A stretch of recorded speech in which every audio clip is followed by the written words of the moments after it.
Hey guys, it's me again. I have purchased a number of books in the month of November so far, and I wanted to talk about them. So that's what we're gonna do.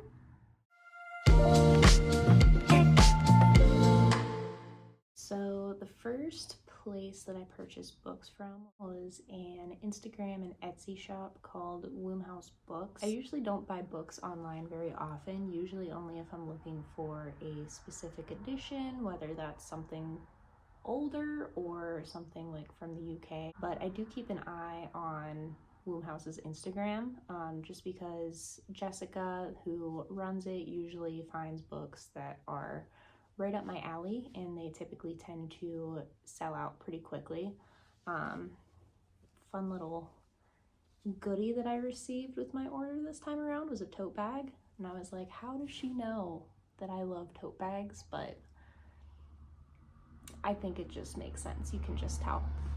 They also sent a cute little postcard with a note, which I have an old one hanging up here by my shelves. The first book that I got from Wombhouse was A Very Easy Death by Simone de Beauvoir.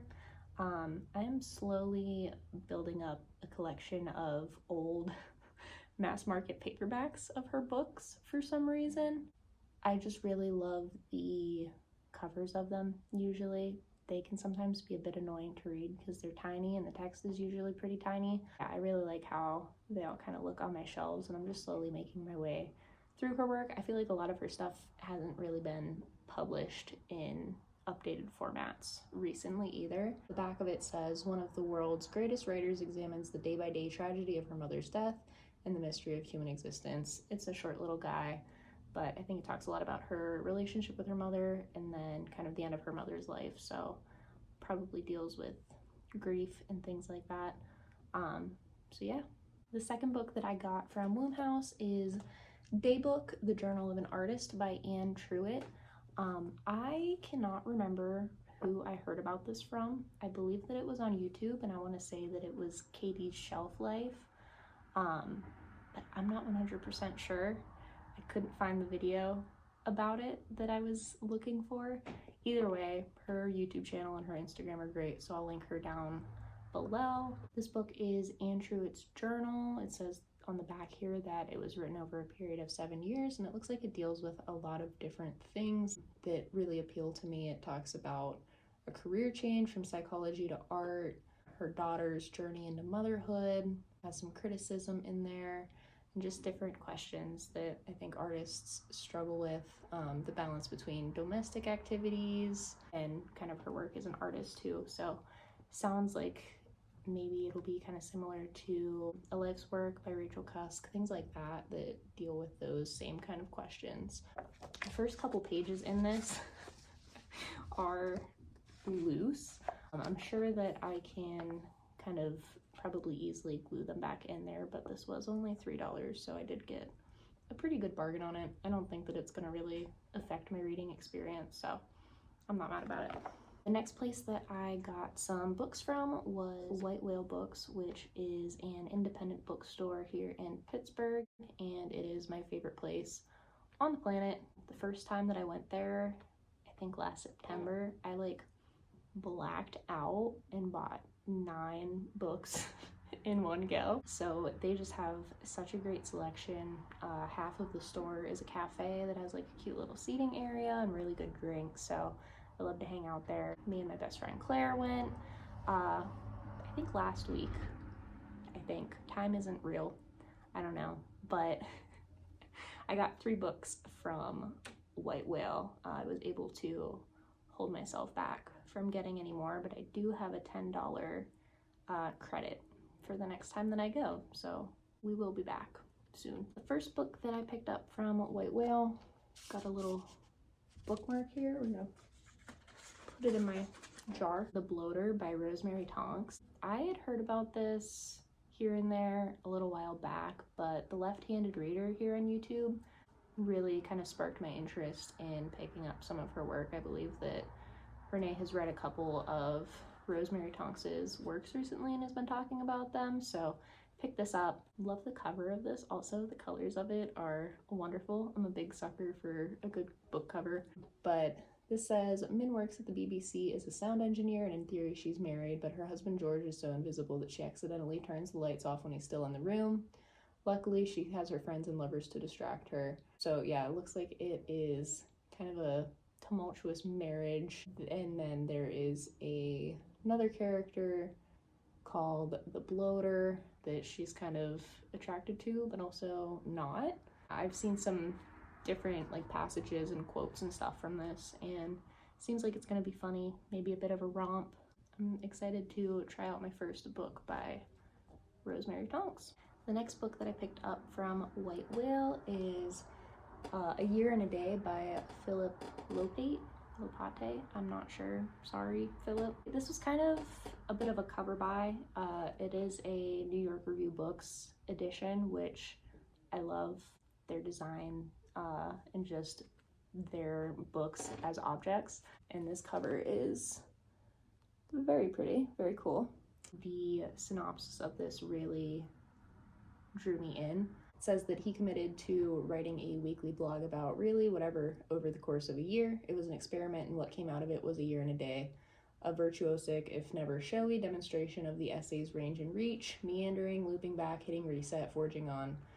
Has a bunch of different topics in it. And then at the end it says, what results is at once a self-portrait, a picture of the times, and a splendid book of essays. I love an essay collection. I think the idea of writing weekly like essays or blogs like he did is super interesting, and I can't wait to dive into this. I'm like trying not to set my expectations too high and kind of give this like an unfair shot. I'm trying to be reasonable and realistic, but I do think that this is going to be a really good one. The last book that I got at White Whale is The Road to the City by Natalia Ginzburg. I've never read any of these New Directions storybooks, but I see them online all the time, and I'm super intrigued by them. I feel like this is the first one that I've seen out and about at a store.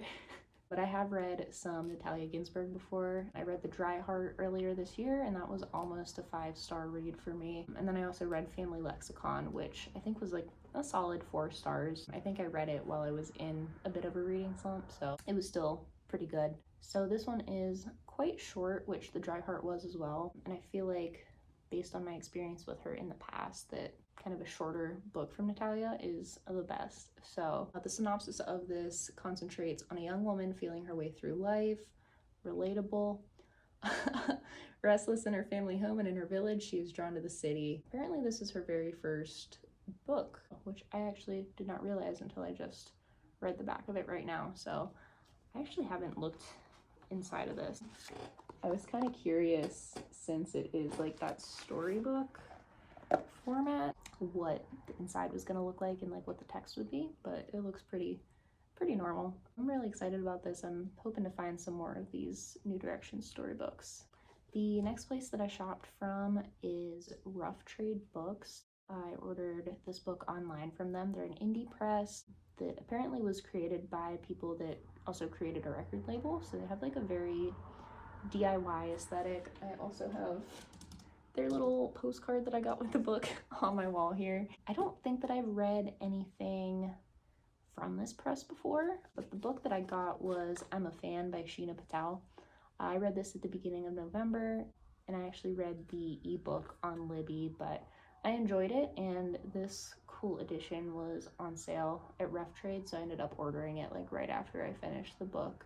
I first heard about this from reviews by Renee from So I Read This Book, and then Nathan from Nathan's Nook. They both really liked it, said that it was really relatable. Just their opinions of it I trusted and decided to go for it. I do agree that this was relatable in a lot of ways, but it was also pretty dark in others. Kind of goes into the unhealthy side of social media and the obsession that it can create, and then explores also the way that different systems in society kind of perpetuate and uphold like racism, sexism, things like that, which was very timely, very interesting to see those ideas explored on a systematic level more so than an individual level. This really reminded me of Olivia Subject's Sympathy, which I read earlier this year and really loved. And actually, I think in the acknowledgments, she thanked Olivia in this. So I was like, that makes so much sense because they really reminded me of each other. I would recommend this if you're kind of into a DWM, depressed woman moving vibe. Sheena Patel played with language in some interesting ways here and told the story in some interesting formats. But can we just take a moment for this naked hardcover? No dust jacket. It's just printed right on there. Colors are wonderful. The back is a little bit difficult to read, so I'm not going to read the synopsis, but yeah, I thought this was so cool. Shipping was a killer though. I was glad that the book itself was on sale because it cost a pretty penny to get it to the United States. The next place that I bought books from, and the last place that I bought books from, was Half Price Books. I am lucky enough to have one 5-10 minutes up the road from my apartment.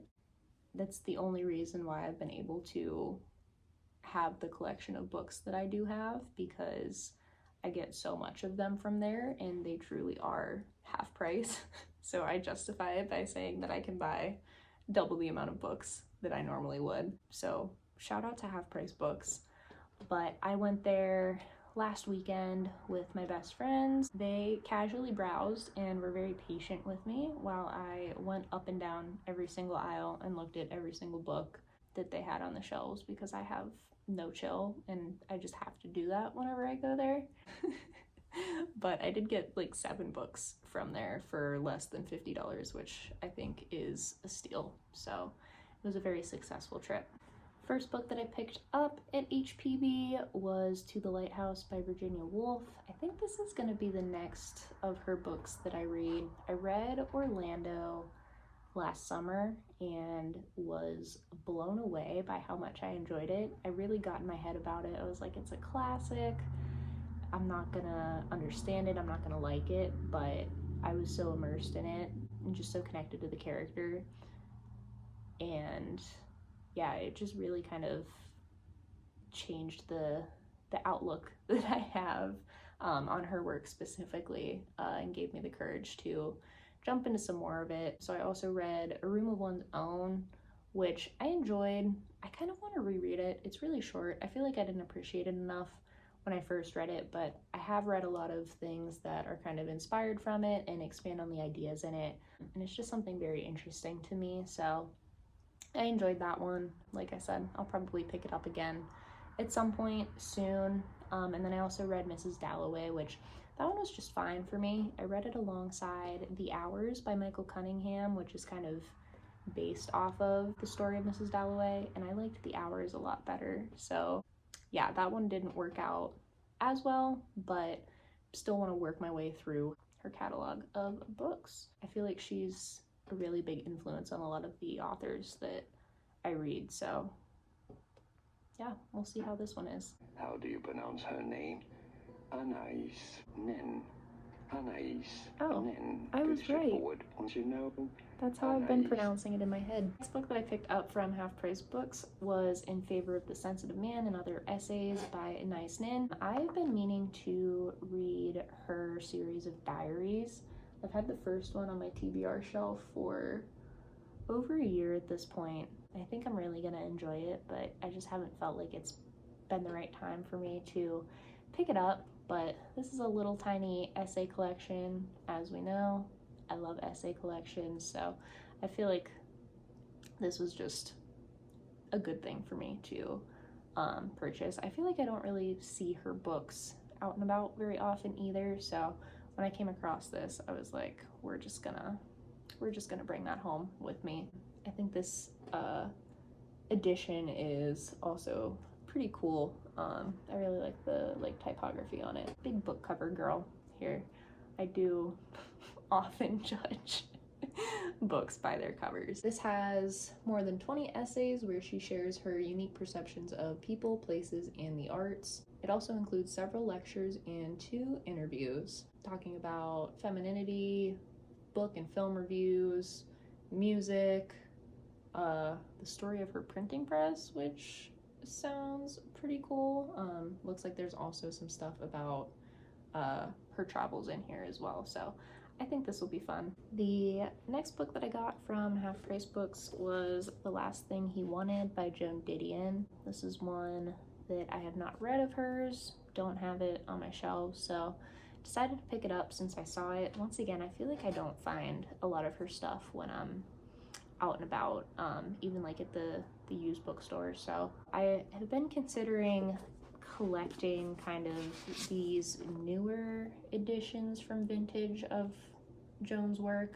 I know Nathan's Nook recently hauled a bunch of these and I think they're just so satisfying. The fiction books have like a photograph on them and then her nonfictions have a portrait of her on it, but they just all go together and look really nice. But since I don't come across her stuff very often, I decided to just pick this up too. It is actually also a vintage book. I think it's like an older one. It doesn't match these ones, so I can always switch them out if I decide to complete my collection of those. But this looks like it deals with a lot of political themes, which is going to be interesting.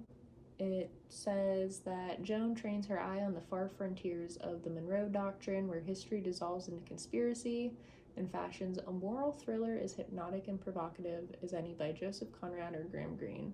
Talking about a woman that walks off of a presidential campaign that she had been covering in the newspaper, and then ends up on an island with some shady stuff happening. So I think this will be interesting. It sounds like it might be a bit different thematically than what I'm used to, but I trust Joan, so we'll see where she takes us with this. Next up, we have Mating by Norman Rush. I've heard some interesting things about this, nothing that I can really remember concretely, but I have seen people talking about this. The one person that does come to mind is Jalen, an episode of Reading the Room, his podcast. He discussed this book with Lauren Euler. I haven't watched that episode yet, so I know he said that there are spoilers in it, so I'm hoping to read this at some point and then go back and watch that. But there's also a Goodreads review, and I'll just put it up on the screen, like the first paragraph of it, because it just kind of sold me on it. I'm just curious to see what Norman Rush does with the main character and kind of the voice that he gives her. But the synopsis says, the narrator of this splendidly expansive novel of high intellect and grand passion is an American anthropologist at loose ends in the South African Republic of Botswana. She has a noble and exacting mind, a good waist, and a busted thesis project. She also has a yen for Nelson Denoon, a charismatic intellectual who is rumored to have founded a secret and unorthodox utopian society in a remote corner of the Kalahari, one in which he is virtually the only man. So that's interesting. It is a big boy, so I'm not sure when I'll get to this. Okay, we have a couple more.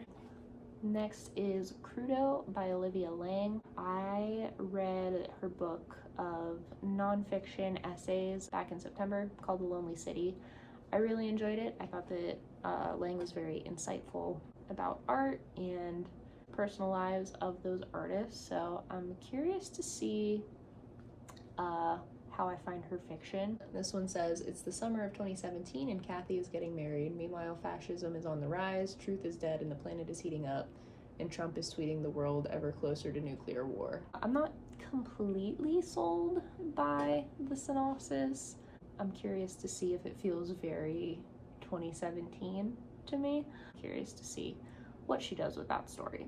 All right, last two are books that I have already read or am in the process of reading. We've got Swimming Home by Deborah Levy. This was one of my vacation reads this summer. I rated it 5 stars. I had read it on Scribd on my e-reader, so I wanted to get a physical copy of it to keep on my shelves since I enjoyed it so much. I've really enjoyed all of Deborah Levy's work that I've read so far. I've read all of her living autobiography and Swimming Home, so I'm gonna get started on the rest of her fiction. I think I said in my last video too, she seems to be quite polarizing.